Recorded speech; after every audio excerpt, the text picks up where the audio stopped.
Welcome back to state-sponsored conspiracy podcast. This is the only conspiracy podcast that is officially sponsored by the U.S. government. You know everything I'm saying is true. This is only the realest of real talk here. My co-host is not here.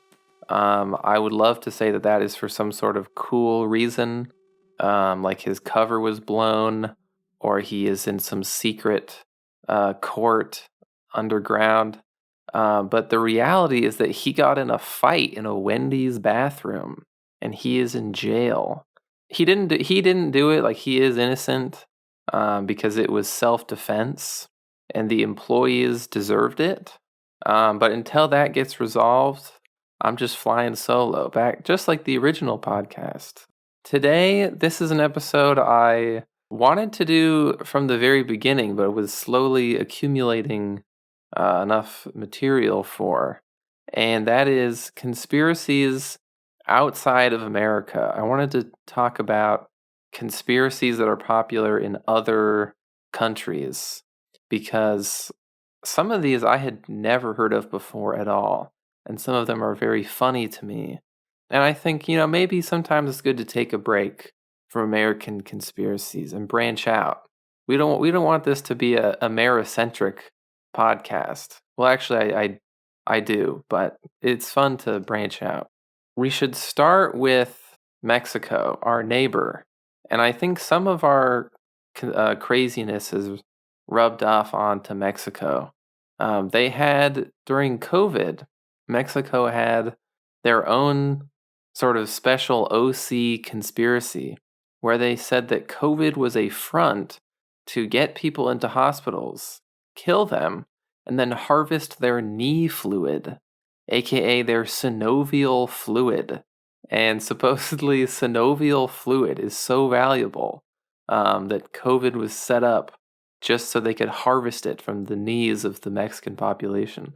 Some versions of this conspiracy involve like 5G technology running off of synovial fluid, which would be cool if it did. That'd be very like cyberpunk, if that's how 5G worked. But it's not. That's not what makes it so fast. And actually, as I was looking into this one, I was sort of looking at other countries' anti-vaccine sentiments. And I think America is known as being super paranoid, which obviously we are, and known for being anti-vax. But France is actually the most anti-vax country in the world. The frogs do not want the vaccine. There was a big study done by a British research group called the Wellcome Trust, and it showed that 1 in 3 French people say vaccines aren't safe. 1 in 3. That is big. And for comparison, only 11% of Americans in the study said they didn't think vaccines were safe.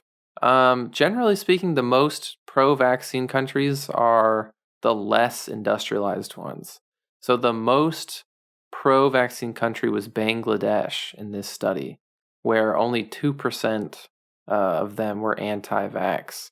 And sort of the thinking behind this is that in these less industrialized countries, it's very easy to see the direct benefits of vaccine, where like in the very recent past, they did not have vaccines and they were kind of screwed. Whereas if you're in an industrial country like France or America, it's been a while. It's been like a generation or two, I guess, since there weren't vaccines for like big things, and so it's easier to forget and be like, who needs vaccines? Don't they have mercury in them or something? And so you can forget that they actually help you not die of diseases. Whereas if you live in Bangladesh, you're probably not going to forget about that. And France is kind of a weird case, where part of it is because they just have a lot of like fringe political people in France who hate the government, like left-wing people and right-wing people who hate and distrust the government and don't want to get the vaccine. And there was also like weird medical disasters in France that make them extra skeptical. In the 80s, the Centre National de Transfusion Sanguine gave almost 5,000 people AIDS in France. That was 5,000 people just in France by using blood in transfusions that had not been heated to get rid of the AIDS virus. And then when journalists proved that they did in fact know that they should not have used this unheated blood, a lot of people totally lost faith in the French medical system. They said, we've had enough. I have AIDS. These people suck. I'm not going to get the vaccine either. So it was kind of like distrust carried over into the COVID era from previous incidents, not really because of COVID itself. And they also had a weird thing with the H1N1 virus, aka the swine flu, in 2009, where France, for whatever reason, they really freaked out about it, and they bought a ton of the swine flu vaccine, and they wanted everyone to get it.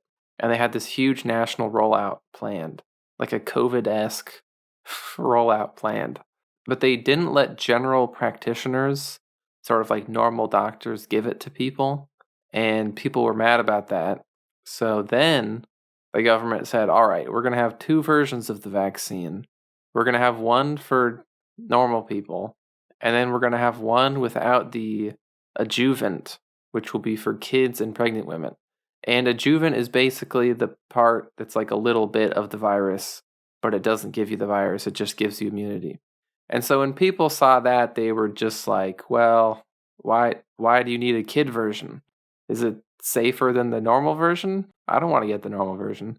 And so that whole vaccine rollout really set them up for having a poor COVID vaccine turnout, which I thought was pretty interesting. Not exactly a uniquely French conspiracy, but I thought that was interesting.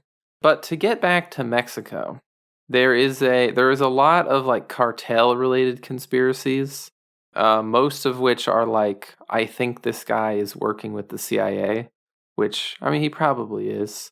But my favorite one is the conspiracy that the drug lord Amado Carrillo Fuentes is secretly still alive, although he is officially dead. And the official story is admittedly very suspicious and sounds like it is from a movie. Because the official story is that he died in 1997 while he was getting plastic surgery on his face so that he could go into hiding. How suspicious is that? And then both of the plastic surgeons who worked on him were found chopped up, buried in concrete, and then poured into steel drums. Now that could be because his cartel bros were like, hey, you really botched that surge, and then they killed him. Or it could be because they are the only 2 people now who know that he's secretly alive and know his new identity, know his new face, and so they had to take him out. Seems pretty believable. I think that's a pretty fun Mexican conspiracy. I wish we had more conspiracies like that. Honestly, that's pretty badass. And they also have something, which this is sort of like the Mexican version of the JFK conspiracy. And usually I don't like when people try to draw these sorts of comparisons. This is like a sidebar. But there was an episode of Radiolab, which I have full authority to criticize Radiolab, because I've listened to like 500 Radiolab episodes before it started to really suck. And there was an episode where they interviewed this guy. I can't remember his name, because this isn't in my notes, I wasn't going to talk about this. I can't remember, I'm not good with names. But basically, this was the guy who invented a way to type out Chinese with a keyboard, like really effectively. So it's thought that he essentially saved the Chinese, like traditional Chinese written language, like moving into the 21st century. Because there was a huge like crisis and the government was like freaking out, like, what do we do? Do we have to create a new written language? Everyone's going to be typing now instead of writing. What are we going to do? And this guy basically solved the problem because he's like a genius, like linguist. And like they interview him and they're just like, so you're like the Chinese Steve Jobs. And I was just rolling out. I'm like, no, like everything you said, he's not at all like that. Now, this was a horrible comparison. But anyway, my comparison is better than that. This is kind of like their JFK. There was a senator named Luis Donaldo Colosio Murrieta, and he ran for president of Mexico in 1994. And he was assassinated while at a campaign stop in Tijuana. And it has been theorized ever since that something very shady was going on. The shooter was arrested pretty fast, a guy named Mario, and he has always maintained that he acted alone. But it's a pretty common conspiracy in Mexico that he was working for the current president at the time, or that he was working for the cartels. And part of what kind of fueled the conspiracy was that they shaved Mario's head and gave him like a prison haircut. And so the pictures of him that were taken right after he was put into custody look totally different than like old pictures of him, which made people suspicious. And there's also, they have their own sort of like grassy knoll multi-bullet situation going on, where there's a lot of arguments about how many times this guy got shot. The guy's wife died of cancer while she was investigating his murder, and the current president, who is suspected of killing him, did not attend her funeral, which was seen as a very suspicious snub. Like, which I think I don't think you could get away with that in America either. I think if Jill Biden died, like Trump would have to go to the funeral, right? Like according to like etiquette, I think you'd have to. But anyway, the guy's dad also has always maintained that he was murdered and it was a conspiracy. And there's like endless books about this. There's a bunch of movies about this. But I had never heard of this before, just as an American man knowing about American conspiracies. Now, probably the best Mexican conspiracy, probably the most fun, is the idea that the cities of Ciudad Madero and Tampico are being protected from hurricanes by psychic aliens. There is, in Tampico, there is the Association of Scientific UFO Research of Tamaulipas, aka ACOT, and they have said that there is an underwater alien base that protects them from hurricanes. Because these cities are in the Gulf of Mexico, like right on the edge. And it is kind of surprising that they've never been hit by a hurricane. Like they've gotten lucky and avoided like real powerful hurricane blasts. And the ACOT's president, Juan Carlos, he has said that he has been to the alien base. Not physically, but he has astrally projected to the alien base. So he has visited and met the aliens. And he did this with the power of meditation and being pescatarian. So red meat and chicken is what is really stopping you from astrally projecting. You need to cut that out if you want to start, traveling to alien bases and stuff. And he also said that a key part of being able to do this is walking up temples and pyramid ruins. But if you don't live in Mexico right next to ancient Mayan ruins like he does, he said that you can use a hill that's at like a 45-degree angle. So it's really more about the angle. It's not as much about the temples. The local government of the city that ACOT is in, they like kind of got into it.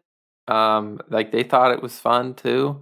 And they put up like an alien bust on the beach, and it was stolen like immediately. And they also made an official holiday called Day of the Martian, which I think is nice. Like they're going along, they're just going along with it, which I think is the best response. Like if you have these people in your town, like just roll with it. Now, the Australian conspiracy I'm going to talk about, to me, it sort of shows how Australia is like not a serious country. Now, I like Australia as much as the next guy. I like, Tame Impala, King Gizzard. There's a lot of good Australian movies. That one, Western, Walkabout, Picnic at Hanging Rock. I could actually go on because I'm actually quite into Australian movies. But you get the point. I like Australia, but it's not it's not a very serious place, because their big conspiracy is that Harold Holt, their prime minister in 1967, who disappeared while swimming in the ocean in 1967. He just vanished. The body was never found. Now, for context, the previous year, he had been shot at by a sniper while in office. Obviously, this makes things a little more suspicious.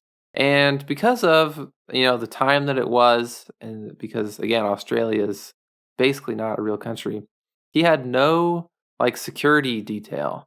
But after he got shot at, he had one bodyguard with him. But he did not bring his bodyguard on vacation, that's when he disappeared, is when he was on vacation swimming in the ocean. And he was a big ocean enjoyer, as I assume many Australians are from the movies I've seen. He enjoyed spear fishing and swimming, and apparently when he got bored during parliament sessions, he would sit there and he would see how long he could hold his breath to train for spear fishing.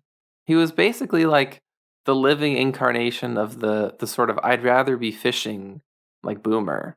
And people actually tried to get him to stop this behavior. They tried to get him to stop swimming so much in the ocean.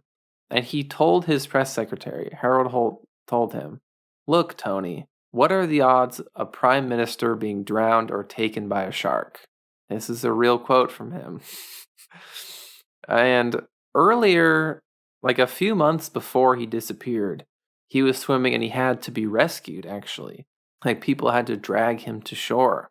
And even closer to his disappearance, just a few days before, his doctor told him that he needed to chill with the swimming because he had a shoulder injury and he was 59 years old. Also, he was the prime minister of a country. Despite all of this, making it seem like it's pretty obvious that he just drowned, the big conspiracies are ignoring this. And you have the suicide conspiracy that says that he did it on purpose. This is probably the most plausible one, but most people who knew him say this doesn't make sense. He was a pretty happy, chill guy. He was spearfishing, holding his breath in Parliament. He had mistresses. He was banging people, and his wife said that he was, quote, too selfish for suicide. So, they had a great relationship based on that quote. There's other conspiracies are different people killed him. The CIA killed him because he wanted to pull out of Vietnam. The Viet Cong killed him because he left too many troops in Vietnam.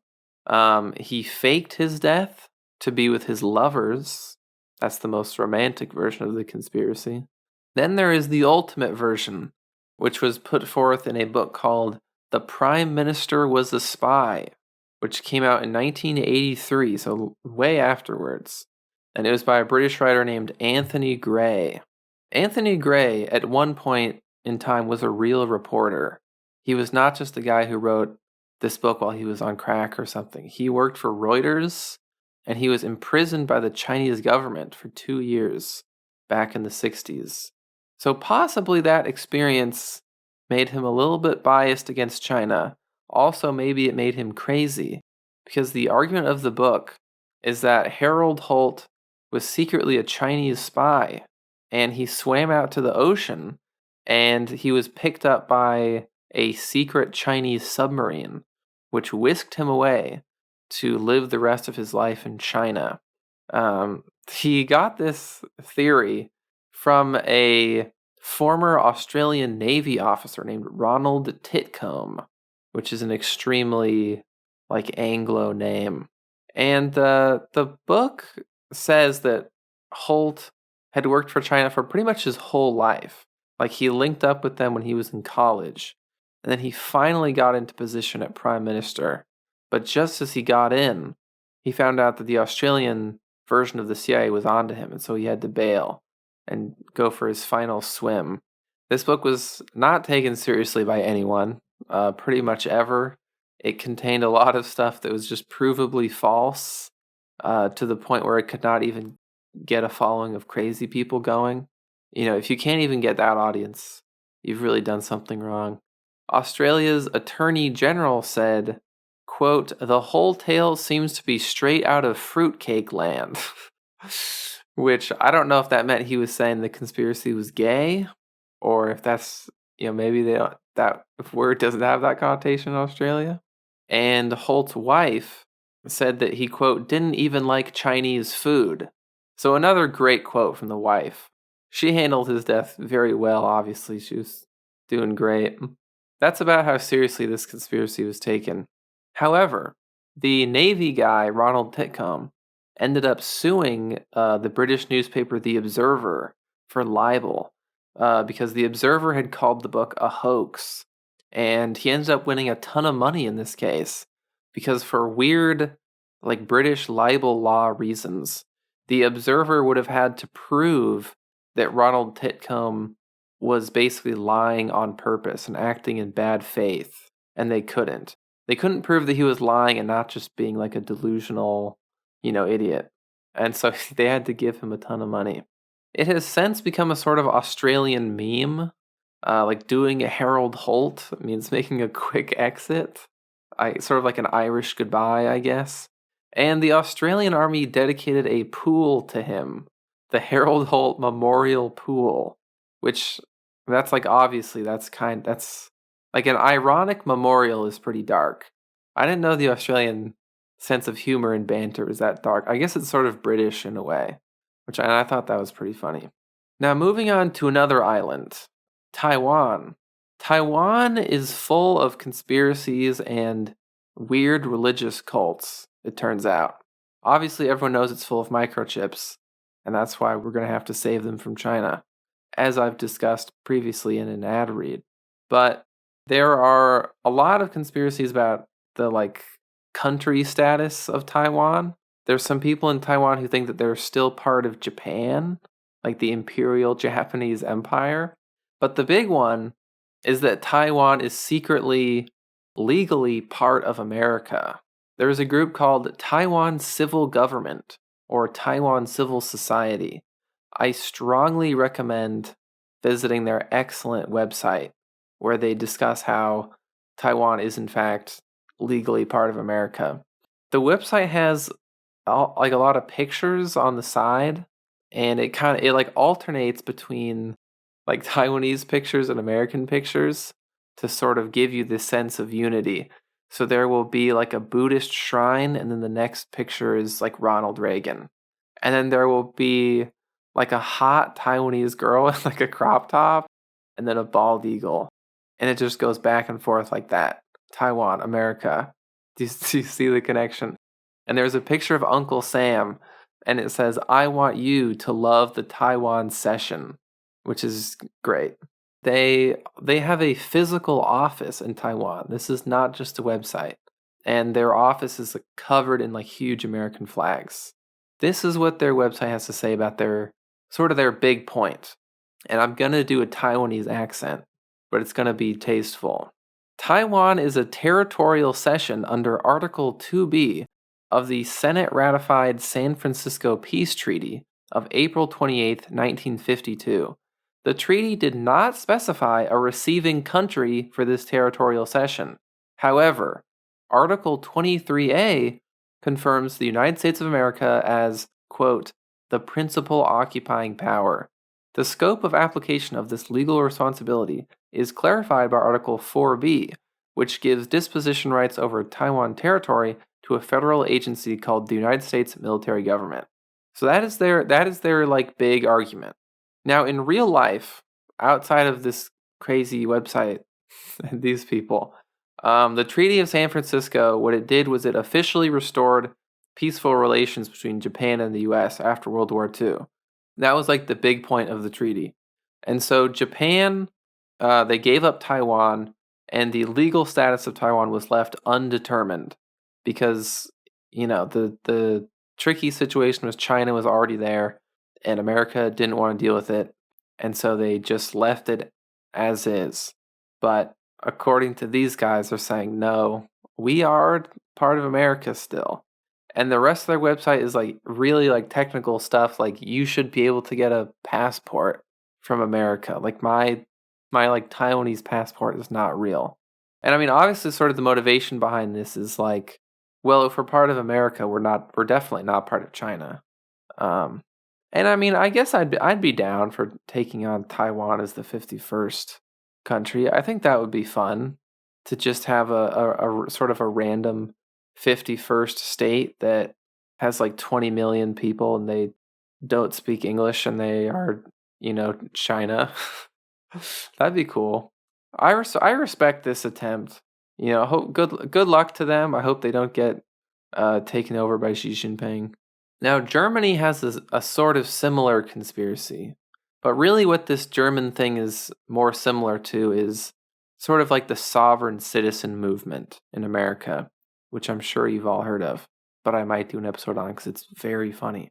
Now, this German conspiracy group is called Reichsbürger Bewegung, and don't say I'm pronouncing it wrong, because we won World War II, so I get to say it however I want. I determine how it's pronounced. We pretty much picked the borders of your country, so I decide this now.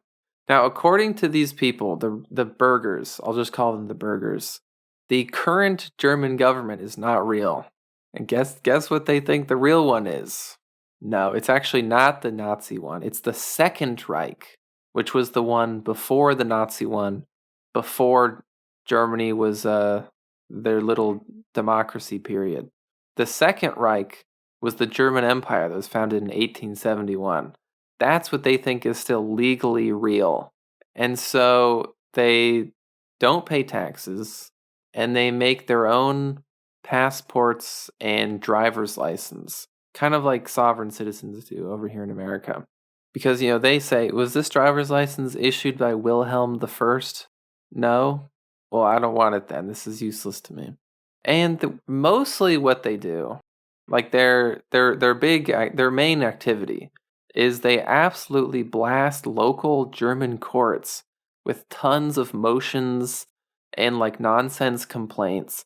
Because of the way Germany's weird legal system works, all of these things that they file must be like properly addressed and taken care of. You can't just like toss them in the shredder.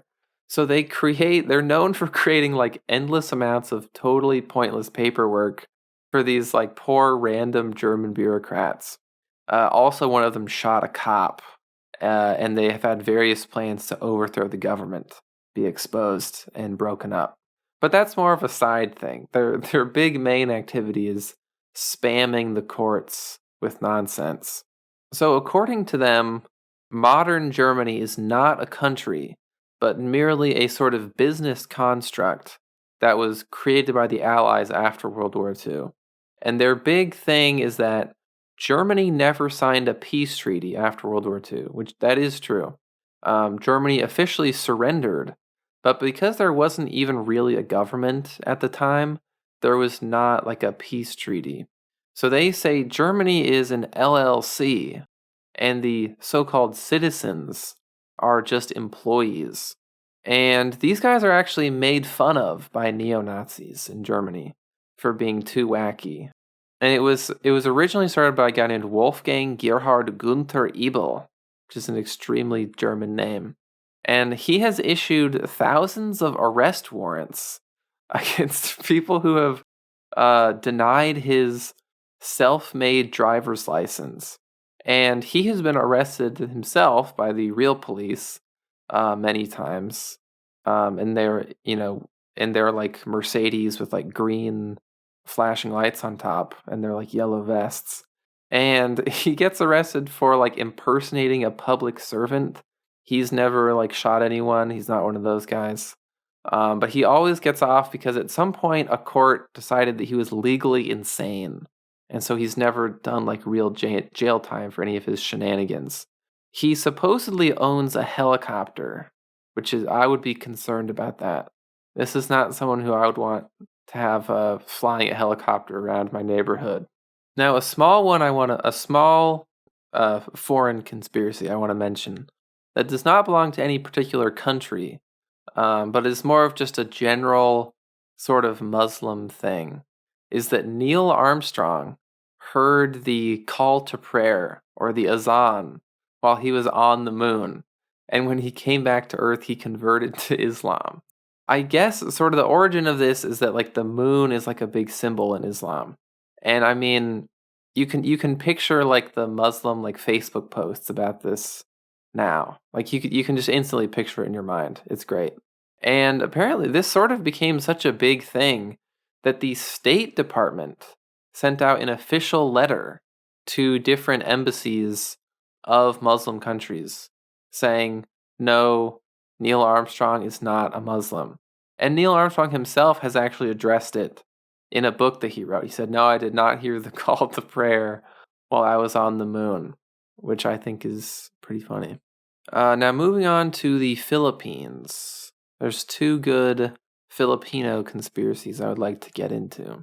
The Robinson's Galleria, which is a mall in the Philippines, is thought to be the home to a half-snake, half-woman who lives in the basement and is fed humans via secret dressing room trapdoors. So you go into the dressing room, you think, I'm gonna try on this hat. Well, actually, you wouldn't go into your dressing room to try on a hat unless you're really self-conscious about how you look in a hat. But you go into the dressing room, and then boom, the trapdoor is activated. You fall down into the basement, and the half snake, half woman. There's some fantasy term for this. I don't know because I'm not a nerd. Okay, I don't know these things. Actually, I think it's lamia. I do know. I am a nerd. So she comes out and she eats them, and the theory is that she is the secret daughter of the owner of the mall. And in fact, the mall was built sort of for her so that they could lure in people and feed them to her. And I watched a video on YouTube where the family who owns the mall, they addressed these snake rumors.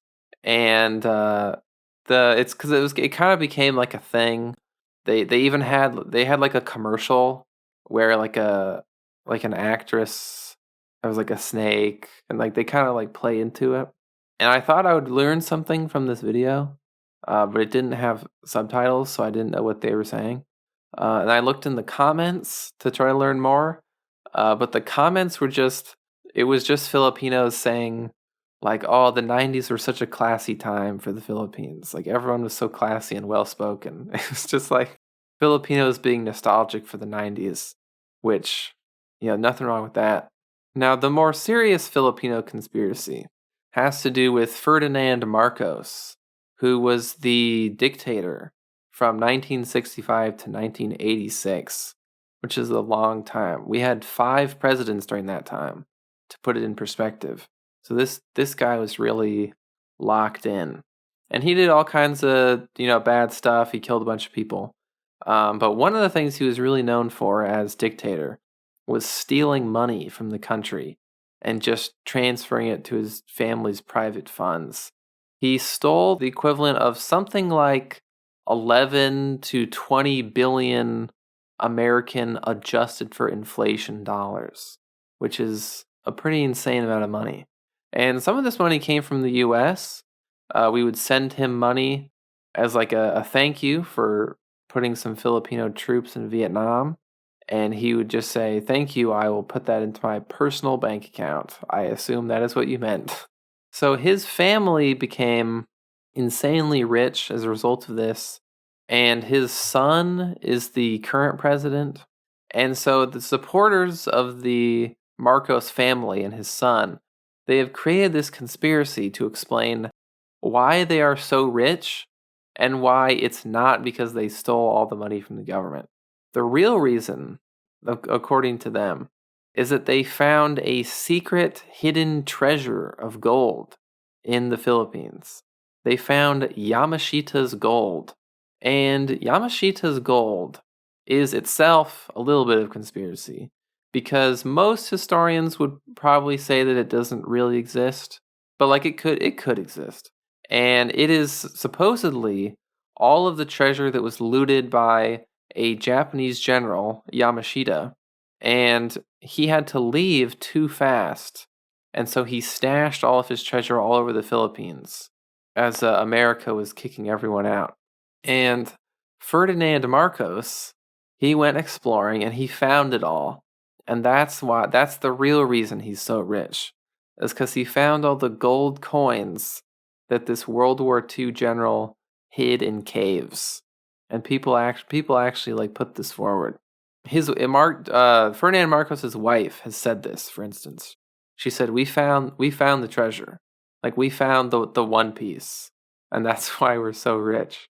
And like the biggest, craziest version of the conspiracy is that the current president, Marcos's son, he will one day use the gold. He will use the One Piece to save the Philippines and usher in a literal golden age. So the son is basically like the Monkey D. Luffy of the Philippines. And this is something that like crazy right-wing people in the Philippines are into, which I gotta give them props for that. Like, that is on par with QAnon in terms of craziness. And like, it's as original.